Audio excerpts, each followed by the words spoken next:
डेमेस्कस में ईरानी एम्बेसी है, वहां पर हमला किया गया था और वहां पर ईरान के तकरीबन कोई 7 के करीब ऐसे कमांडर्स भी मारे गए थे जो कि उनकी ऐसी ब्रिगेड है जिसके ऊपर उन्होंने बड़ा उसका अफसोस किया और उसके बाद से उनकी धमकियां शुरू हुई। एक तरफ इजराइल को अब ये सोचा जाए कि पाकिस्तान ने ये रेजोल्यूशन क्यों रखी उसमें, एक तो वो ठीक है कि आपका एक स्टैंड है पैलेस्टीन के हवाले से और सारे जुलूस वलूस निकलते हैं पाकिस्तान के अंदर, लेकिन यूएनएचसीआर में ऐसी रेजोल्यूशन का पाकिस्तान की तरफ से रखे जाना और पास होना एक बड़ी बात है। तो इसमें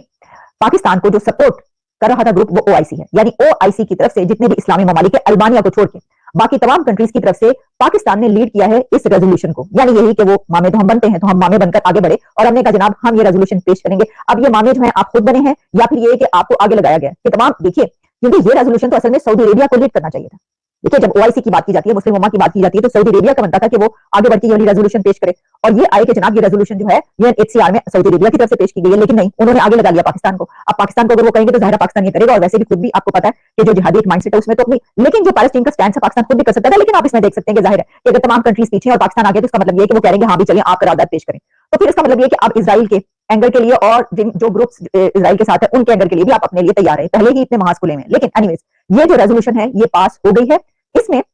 जो इंडिया का स्टैंड आया है वो 2-3 करारदादें जो पेश की गई, यानी एक तो ये थी एम्बार्गो के जो हथियार है उसके ऊपर जो है वो पाबंदी लगाई जाए, लेकिन इसके अलावा एक और रेजोल्यूशन पेश की गई जिसमें ये कहा गया कि जो वहां पर इजराइल के ने उन ऐसी प्लेसेस ऐसे एरियाज के जहां पर कब्जा किया गया, इसको मानते हैं आप कि यहाँ नाम लिया गया, इसके ऊपर कब्जा किया गया, उसके ऊपर जिन कंट्रीज ने कहा यस उसको सपोर्ट किया, उसमें इंडिया भी उसने कहा यस ये माना जाता है कि उसको कब्जा किया गया। फिर दूसरी एक और करारदाद ये थी कि एक और रेजोल्यूशन में ये सवाल उठाया गया कि क्या जो पैलेस्टीन है उसको हक खुद इरादियत है, यानी उसको हक हासिल है, उसका राइट है कि उसको माना जाए, क्योंकि अभी तक उसको रिकॉग्नाइज नहीं किया गया यूनाइटेड नेशंस की तरफ से, ये बात याद रखिएगा। तो उसके ऊपर भी जो स्टैंड इंडिया की तरफ से आया वो काबिल तारीफ स्टैंड है। मैं समझती हूँ कि इंडिया ने ये जो रेजोल्यूशन पर यस किया, इसके बावजूद कि इंडिया कितना स्ट्रॉन्ग पार्टनर है इसराइल का, मतलब कि वो तो हाथों में हाथ डाले हुए दो कंट्रीज है इसराइल और इंडिया, लेकिन फिर भी इंडिया ने जहां पर उसूली मौके एक ऐसा स्टैंड आना चाहिए था जिसके ऊपर उसने कहा माना कि हाँ ये बात जो है ये सही है और इसको हम इंडोर्स करते हैं। लेकिन जो तीसरी करारदाद है रेजोल्यूशन जिसमें कि एम्बार्गो की या हथियार ना देने की, ये अमेरिका से कहा गया है कि इसको हथियार ना दिए जाए, बल्कि पूरी दुनिया के कंट्रीज से ये कहा गया है कि इजराइल को वेपन्स ना दिए जाए, हथियार ना दिए जाए, ताकि वो जो एक जनवरी में ये बात कही गई थी यूनाइटेड नेशंस में ये रखी गई थी करारदाद की वहां पे, क्योंकि नस्लकुशी हो रही है फलस्तीन में, तो इस वजह से इसका खतरा है, इसलिए हथियार ना दिए जाए। उसी को आगे चलते हुए ये बात अब यहां तक पहुंची तो उसके ऊपर इंडिया ने उसको सपोर्ट नहीं किया और ये वो तीसरी रेजोल्यूशन थी। तो जहां पर उसने ये देखा इंडिया ने कि यहाँ पर ये एक असूली स्टैंड है, इसको सही कहना चाहिए, उन्होंने वहां पर अपना वोट दिया, ये देखे बिना कि इसके ऊपर इस्राइल नाराज होगा। ये हम पहले भी देखते हैं कि जहां पर ऐसा कोई एक स्टैंड होता है कि जो होना चाहिए वो ये समझते हैं कि नहीं ये बात अगर सही है तो इस पर अगर दोस्त भी नाराज हो रहा है तो वो उससे पीछे नहीं हटते, वो बात करते हैं। लेकिन पाकिस्तान ने दोस्तों के कहने पर या दोस्तों के जितने भी यानी दोस्त या जितने भी मुस्लिम उम्मा के जो भी कंट्रीज उसमें शामिल है उन सबके आगे होकर वो वाली रेजोल्यूशन जो है वो पास करवाई और हो गई है। इससे जब हम आगे बढ़े तो इस वक्त अब ये हुआ है कि पूरी दुनिया का एंगल जो है वो नेतन्याहू के ऊपर, और नेतन्याहू का जो एंगल है वो पूरी दुनिया के ऊपर इस वक्त, यानी वो ये इस वक्त इन कंट्रीज से नाराज नजर आ रहे हैं। लेकिन कि अगर आपने कुछ भी किया जो आप कह रहे हैं तो उसके बाद जो इजराइल है वो एक ऐसा हमला करेगा कि ईरान को लेने के देने पड़ जाएंगे। अब वो क्या हमला हो सकता है अगर आप सोचें तो उसमें ये कहा जा रहा है कि एक ऐसा बम या ऐसा मिसाइल वो इस्तेमाल किया जाएगा, कोई ऐसी मैग्नेटिक फोर्स इस्तेमाल की जाएगी जो कि इजराइल के पास वो ताकत है, और वो है कि वो जब वो यूज करेगा तो ईरान की तमाम डिवाइसेस जैम हो जाएंगी।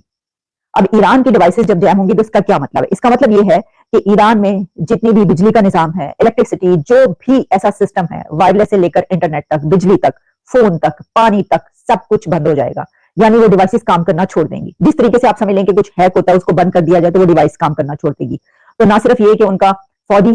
जो सिस्टम है साजो सामान, तो इसका मतलब है कि जाहिर है ना वो अपने मिसाइल चला सकेंगे, ना वो अपने जहाज उड़ा सकेंगे, ना वहां पर पानी मुयसर आएगा, ना वहां पर बिजली होगी, कुछ भी नहीं होगा, तो वो पत्थर के जमाने में पहुंच जाएंगे। वैसे तो ईरान अफगानिस्तान ये सब कंट्रीज जो है, ईरान तो खैर वहां पे काफी तरक्की जो है, तरक्की से मुराद ये काफी बेहतर, वहां पे बहुत ऐसी चीजें हैं जिसको जो है अप्रिशिएट किया जाता है, लेकिन जो पत्थर के जमाने में पहुंच जाएंगे अफगानिस्तान की तरह वो भी पहुंच जाएंगे अगर ये हो गया, अगर इजराइल ने ऐसा कर डाला।